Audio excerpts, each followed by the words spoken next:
Hey, yoga people, welcome to some bonus content. Today's content is going to be about the 5 Tibetan Rites, and this is something that I just want to introduce to you. You can use it as a daily home practice or a practice for warming up for yoga, or just something you can do really any time of the day.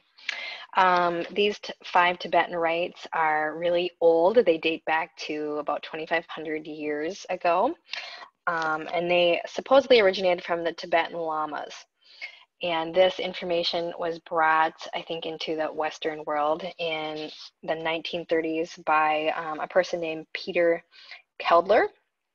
And he wrote a book called The Ancient Secrets of the Fountain of Youth. And this is one of the things that was in that book. And so the 5 Tibetan Rites are 5 different exercises. And they're kind of movement poses. You're gonna see some crossover with yoga because there's definitely some yoga stuff in there. Where was I? So there's 5 different poses or movements, and the max that you do each one is up to 21 times. Today I'm just going to show 3. I want you to start wherever you feel comfortable, so maybe start at 3 and then progress up to 21 of each one if you want to. Maybe start at 7 and that's good enough. There's no need to go over 21. You're going to get all the benefit you need from 21 if you work up to that point. So start slower. I'm going to start with 3. And so for these exercises, there's a lot of benefit in strength and balance. They're said to have a lot of energetic benefit of helping balancing your chakras. So if you're interested more in that, just do a quick Google search of the 5 Tibetan Rites, and there's lots of information. So I'm going to show them today. I'm going to show each one, and then I'll link them together as kind of more of a flow, I would say. So the first one is actually a spin. Now, if you have vertigo, I do not recommend doing this. If you if you don't have vertigo and you're all good kind of in terms of inner ear stuff, then this is good.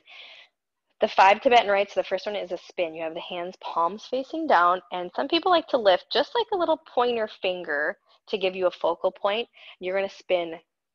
The Tibetan Rites say that you should spin clockwise. However, I feel like if intuitively clockwise does not feel good for you, then do it anyway. So you could go counterclockwise if that feels better. So you're going to spin, and it's not intentional to go fast. I'm going to do, so you're just spinning, and you're looking at that pointer finger as a point of reference. That's going to help to not feel dizzy.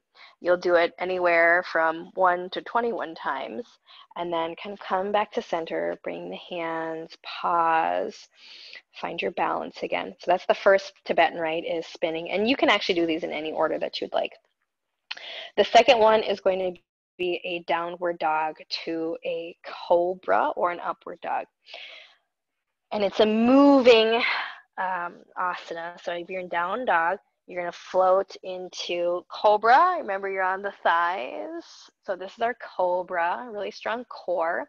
And then you come back to down dog. And it doesn't have to be, super meticulous with form. You can see I kind of have my knees bent here, and I like that variation.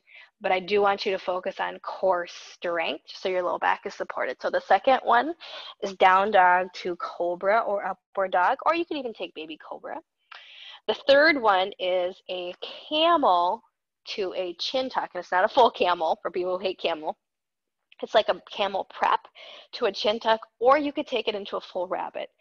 So with your hands on your low back, the camel is dropping the head, or grabbing a towel, putting it underneath you, navel in, tailbone lengthens. Feet can be flat or tucked. And then you just take the chin and tuck it back to the chest. So it's not a big movement. If you wanted to take this into a full rabbit, you definitely could. So if you're going from camel prep, and then maybe tuck the toes, sit down, and roll right into your rabbit pose. And you would do that, anywhere from 3 to 21 times, flowing from camel to chin tuck or camel to rabbit. That's the third one. The fourth one is going from staff pose to reverse table. Staff pose is actually just sitting up tall. This is staff pose. You're making an L, hands at the sides. And then reverse table. So I'm going to bend my knees, plant my feet on the floor, lift up, reverse table. Ideally, you're stacking the knees over the ankles and the shoulders over the wrists. You can drop the head all the way back, or you can just keep it more in alignment with your spine. So you're lifting up, dropping down, come back down. There's no need to go all the way back into staff. So if you just drop it back down and then lift and down and up. So that's the fourth Tibetan Rite. And then the last one is going from lying into a straight leg crunch. So lying on your back, you're going to bring the legs up and then crunch, looking at your thighs. Energetically, the hands are reaching forward. You can flex or point the toes, and then slowly come back down and then lift back up. So that is the last Tibetan Rite. This, like I said before, can be used as a warm-up to yoga. It can be used as a way to start or end your day. It will help you build strength, balance out the chakras. Please look it up. There's a lot of like energetic benefits to using these 5 Tibetan Rites. And they're touted as being the fountain of youth and help to reverse your aging process, which we all want, right? That sounds great. And for me, when they're talking about reversing this aging process, I think about the poses and what they're doing. They're bringing a lot of movement and flexibility into your spine, as well as the spinning helps with balance, so that as you age, that spinning, which we used to do as kids all the time, and then we don't do as adults or older people anymore, that spinning will help, with your balance as you age. So that's the 5 Tibetan Rites. And now I'm just going to link them all together. I'm going to do 3 of each one. After you get them and you want to do them on your own, feel free to take that 3 and build it up to 4, 5, 6, 7. 21 is the max that you would want to do of each pose. So let's start with our spin. Arms out, palms are down. And I like to lift just that little pointer finger. It's going to give you a focal point, and I'm going to go clockwise. Feel free to go either direction. And we're spinning. That was 1. Breath is natural and relaxed. 2. And 1 more. 1 more. Stop. Feet hips width. Bring the hands to heart center. And we're just going to pause for a moment. As you pause, you can bring your feet to the back of your mat. Breath in, breath out. Inhale, reach the hands high. Exhale, forward fold. Inhale, downward facing dog. Moving into the second Tibetan Rite, downward facing dog to cobra. Dropping down to cobra or upward dog or baby cobra. Keep the strength in the core, focal point straight ahead. That's 1. Downward facing dog. Back to cobra. That's 2. And 1 more, down dog to cobra. From our cobra, let's walk the hands towards the knees. Come onto the knees for the 3rd Rite. We're going camel to chin tuck or camel to rabbit. I'm just going to do the chin tuck, but if you like rabbit, go for it. I am a fan of rabbit, but I won't lead it today. Camel, hands at the low back, navel in and up, tailbone lengthens down, and then drop the head back, open through the chest. And exhale, tuck the chin, or go into that full rabbit. That's 1. Inhale, expand and open. Keep strength in the core. Exhale, bring the chin down. 1 more, last one.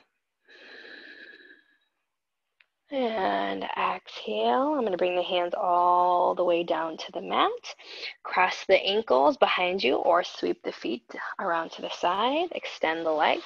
We'll move into that reverse table move. So this is the 4th Tibetan Rite. Hands at the sides. Lift up, reverse table, set it back down. And these are slow. There's really no need to go fast at all. Lift it back up, controlled, thinking about what you're doing. And 1 more. 3rd one. Set it all the way down. Let the legs go long. staff pose, sitting up tall, breath in, exhale, roll down, and then we're going into that straight leg crunch. Hands along the sides, lift the legs up, crunch, and then bring everything back down. That's 1, 2, lift it up, straight legs, flex the feet, looking at the thighs. Set it back down with control, 1 more. And release. So that's our 5th Tibetan Rite. After the last one, you're already set up for just a mini Shavasana. Stay right here, 30 seconds to a minute or longer. And just feel and notice your body. Breath in and breath out.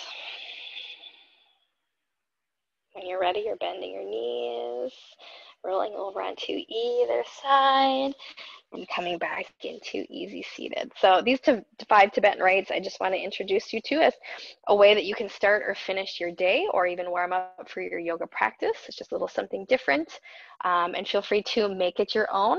And you're starting anywhere from 1, and then you're building up to a maximum of 21. If you have any questions about this, let me know. Otherwise, do some Google searching and you will find all the benefits. There's a lot of benefits to doing this practice.